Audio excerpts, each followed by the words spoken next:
અમરેલી ખાતે 80મા સ્વાતંત્ર્ય પર્વની રાજ્યકક્ષાની ભવ્ય ઉજવણી મુખ્યમંત્રી ભૂપેન્દ્ર પટેલની ગરિમામય ઉપસ્થિતિમાં યોજાઈ હતી. મુખ્યમંત્રીશ્રીએ રાષ્ટ્રધ્વજ ફરકાવી સલામી આપી હતી અને સમગ્ર કાર્યક્રમ દેશભક્તિના રંગે રંગાઈ ગયો હતો. મુખ્યમંત્રીશ્રીએ પોતાના સંબોધનમાં રાષ્ટ્ર પ્રથમના મંત્ર સાથે વિકસિત ગુજરાતના સંકલ્પને વધુ મજબૂત બનાવવાનો સંદેશ આપ્યો હતો. તેમણે જણાવ્યું હતું કે ગુજરાત વિરાસતથી વિકાસના માર્ગે આગળ વધી રહ્યું છે અને વર્ષ 2047 સુધીમાં વિકસિત ભારતના નિર્માણમાં મહત્વપૂર્ણ યોગદાન આપશે.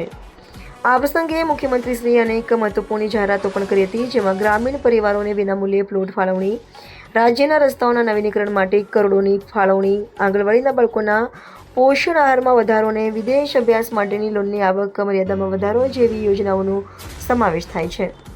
કાર્યક્રમ દરમિયાન પોલીસ પરેડ, મહિલા rifle drill, motorcycle stunt, dog show અને દેશભક્તિથી ભરપૂર સાંસ્કૃતિક કાર્યક્રમો યોજાયા હતા. મોટી સંખ્યામાં નાગરિકો, વિદ્યાર્થીઓ અને મહાનુભાવોએ કાર્યક્રમમાં ઉપસ્થિત રહી સ્વાતંત્ર્ય પર્વની ઉજવણીમાં ભાગ લીધો હતો. રિપોર્ટર બિપિન રાઠોડ, ચલાલા.